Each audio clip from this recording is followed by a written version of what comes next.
New Tool Day Tuesday, where I share with you guys a unique tool or a very useful tool that I think you might be interested in. Now today's tool is a bearing packer. Now it's not exactly something that is uncommon, but a lot of DIYers don't have these at home because they used to be kind of expensive. They've come down a lot in price. You can pick these up for about $20, maybe a little less if you look on Amazon, and I'll put a link down below if I can find a really good deal. I bought this one in Menards. Now when you buy new bearings, they do not come greased. They come with like a very lightweight oil on them. I assume that keeps them from rusting, but you have to pack them with grease. Now this is a set of bearings for my car trailer, and this is a pretty common size and a pretty common bearing. It has this ring on the outside that is called the race, and then you have the bearing itself. We're going to set the race aside because we're not going to worry about it right now, but we're going to talk about the bearing. Now the bearing has all these little rollers all the way around it, and you need to get grease in between those rollers. That's what we call packing the bearing. There is a way to do this by hand, and I am going to show how to do that in an upcoming video, so you may want to like and subscribe. For now, we're going to show you how to use the bearing packer. Now for the most part, most of these little portable bearing packers are built exactly the same. They have a dust cover that we're not going to use because it's just a dust cover. The apparatus inside always looks the same. You have a cone-shaped device here that typically screws onto something like that, and then there's this piston, and basically you want to pull this out and you want to pack this full of grease. Now some of these bearing packers, such as this one, also have a grease fitting. So if you have a grease gun, you can shove this all the way down, attach it to your grease gun and fill it that way, but we're just going to fill it with a tub of grease that we have right there.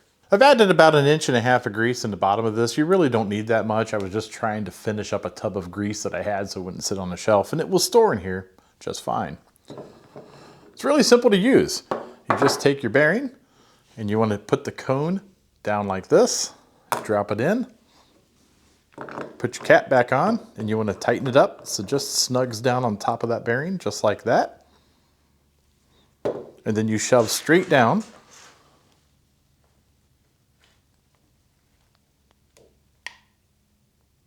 And I'm putting a lot of force on this. Okay. We'll take the top off and I'll show you what that bearing looks like. You can see that there is grease in every little cavity inside this bearing. This bearing is now packed. Now at this point, you just pull your bearing out and you're gonna have a little bit of extra grease in the bottom, and that's okay because you're gonna pick that up with your finger and you're gonna rub it around the outside cage of this bearing. And you're gonna take whatever else is left and you're gonna rub it on the inside of that race. And that is all the grease you need. You'll wanna clean this up a little bit on the inside. But this bearing is now ready to use. So when you're all done, just wipe it out with a rag and put it back together.